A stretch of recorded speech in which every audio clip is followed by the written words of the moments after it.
Hello friends, today we are going to study the chapter Cell, the fundamental unit of life. This is the chapter of science class 9th. So let's start. The cell is the basic structural and functional unit of living organisms.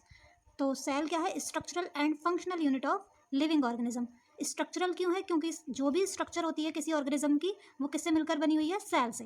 And functional, जितने भी function perform किए जाते हैं वो किसकी वजह से किए जाते हैं? सेल की वजह से. So the cell is the basic structural and functional unit of living organisms. Types of organisms on the basis of number of cells. तो नंबर ऑफ सेल्स के बेस पर जो ऑर्गेनिजम्स होते हैं उनको दो तरीके से बांटा गया है. Unicellular organism. Many organisms such as bacteria, protozoa and yeast consist of single cell.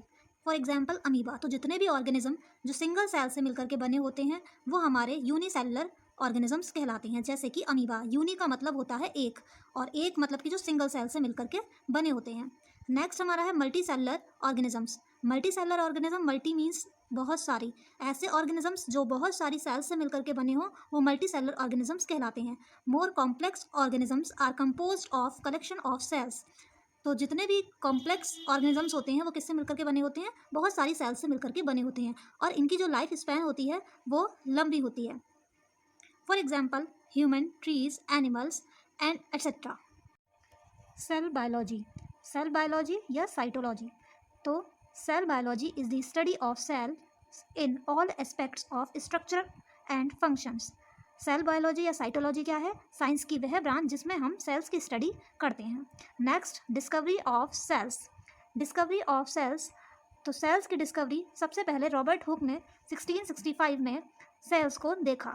उन्होंने एक कॉर्क के पीस में इसको देखा और उन्होंने एक बुक लिखी थी जिसका नाम है Micrographia. He wrote a book named Micrographia. Next is difference between prokaryotic and eukaryotic cells.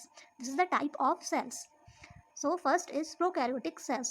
Prokaryotic cells very minute in size, nuclear region not surrounded by nuclear membrane.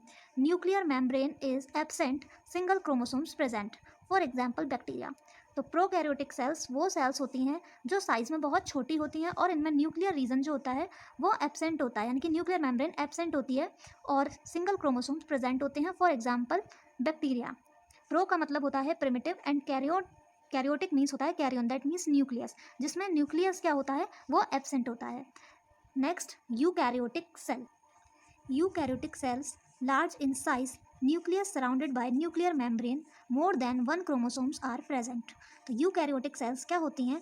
You का मीन्स होता है true and karyotic means होता है karyon, that means nucleus, जिसमें true nucleus पाया जाता है. ऐसी सेल्स जिसमें ट्रू न्यूक्लियस हो वो यूकैरियोटिक सेल्स कहलाती हैं. ये साइज में बड़ी होती हैं और इसमें जो न्यूक्लियस होता है वो न्यूक्लियर मेम्ब्रेन से घिरा होता है. इसमें एक से ज़्यादा क्रोमोसोम्स प्रेजेंट होते हैं. For example amoeba, human, animals, plants etcetera. अब हम पढ़ेंगे सेल थ्योरी. मैंने सेल थ्योरी को यहाँ पर लास्ट में इसलिए बताया गया दोस्तों क्योंकि इसमें कुछ एक्सेप्शंस भी हैं. तो सेल थ्योरी इन 1838 में थिया श्लाइडेन ने बताया कि all plants are made up of cells. 1839 में थियोडर श्वान ने बताया all animals are made up of cells. In 1885 Virchow उन्होंने बताया all cells come from pre existing cells. तो सेल थ्योरी इस बात पर बेस्ड है कि जितनी भी सेल्स होती हैं वो प्री एग्जिस्टिंग सेल्स से ही आती हैं. Next, discovery of nucleus. तो न्यूक्लियस की डिस्कवरी रॉबर्ट ब्राउन ने की थी 1831 में. दोस्तों आप इस चैनल को सब्सक्राइब करना ना भूलें.